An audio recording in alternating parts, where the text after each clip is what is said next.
Eh bien salut à tous, c'est Antoine Junior, j'espère que vous allez bien. Aujourd'hui on se retrouve pour une nouvelle vidéo. Ensemble on va parler d'un nouveau produit que Samsung a sorti il y a maintenant quelques semaines. Il s'agit du Samsung Galaxy A8. Je vais vous faire une petite présentation globale des caractéristiques et puis très prochainement vous pourrez retrouver ma vidéo finale, à savoir est-ce qu'il faut vraiment acheter ce Samsung A8 ou est-ce qu'il est préférable de partir sur un autre smartphone.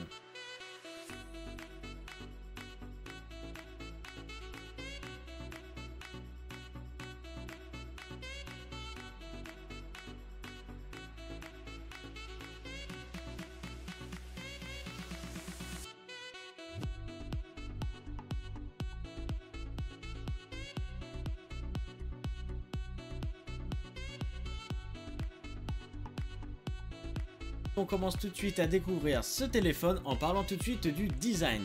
Alors nous retrouvons un écran en verre de 5,6 pouces sur la façade avant avec une résolution Full HD+. Nous avons différents capteurs qui sont présents sur la façade avant, deux capteurs photo qui est une grande première sur ce Galaxy A8 et sur tous les autres smartphones de Samsung. Nous avons un capteur de notification et un capteur de présence, enfin vraiment après tous les capteurs plutôt standards qu'on retrouve sur l'ensemble des smartphones à l'heure actuelle. Quant à la façade arrière, nous retrouvons une façade arrière en plastique qui ne permettra pas la recharge sans fil, mais nous retrouvons également un capteur photo ainsi qu'un lecteur d'empreintes digitales placé à l'horizontale. Donc alors, quelles sont un petit peu les caractéristiques hardware de ce smartphone? Nous avons donc un processeur 8 cœurs cadencé à 2,2 GHz, 4 mémoires de RAM. Pour la partie stockage, nous avons 32 Go qui sont intégrés dans la mémoire interne du téléphone, mais vous avez la possibilité d'étendre ce stockage avec l'emplacement de carte micro SD. En parlant d'emplacement de carte, nous avons sur ce Galaxy A8 la possibilité de mettre deux cartes SIM, ce qui peut être intéressant pour les professionnels. Donc vous avez la carte SIM principale, donc numéro 1, qui va se placer sur le côté du smartphone, et sur la façade avant, là où vous allez mettre votre carte SD, ça sera la carte secondaire.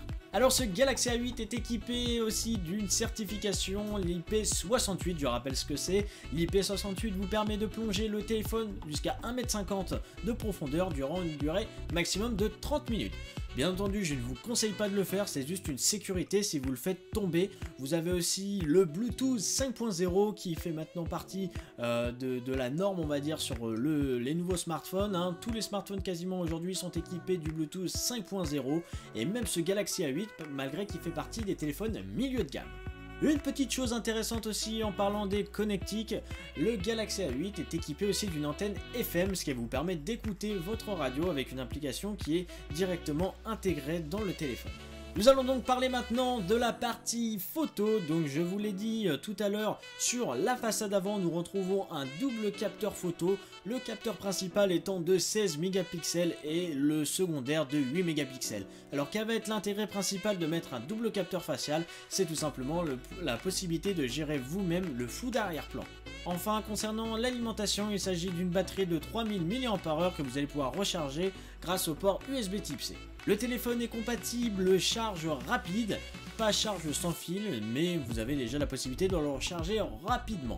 Bien entendu, ce smartphone est compatible avec la nouvelle mise à jour Android 8 Oreo et vous allez donc avoir très prochainement la migration disponible. Et bien entendu, avec cette migration, vous allez aussi avoir la surcouche qui va changer. Alors juste un petit point concernant le packaging, il s'agit d'un packaging qui n'a pas été renouvelé pour ce Galaxy A8 comme on a pu le voir sur les Samsung Galaxy S7, S8 et Note 8. Là on reste sur un packaging classique et standard, blanc qui s'ouvre de manière très simple. Bien entendu à l'intérieur vous retrouverez donc les manuels d'utilisation ainsi qu'une paire d'écouteurs, un chargeur compatible charge rapide et enfin un câble de rechargement USB Type C vers USB. Disponible donc en 3 coloris, en noir, or et orchidée qui est ici présent. Et donc du coup voilà, vous allez pouvoir l'acheter donc à partir de 500 €. Et voilà, c'est donc la fin de cette vidéo, j'espère qu'elle vous aura plu. En tout cas si c'est le cas, n'hésitez pas à me le faire savoir dans l'espace commentaire, à lâcher votre plus gros like, ça me fera extrêmement plaisir, et à me suivre sur les différents réseaux sociaux, tous les liens sont dans la description. Et moi je vous dis à très bientôt pour une nouvelle vidéo. Ciao!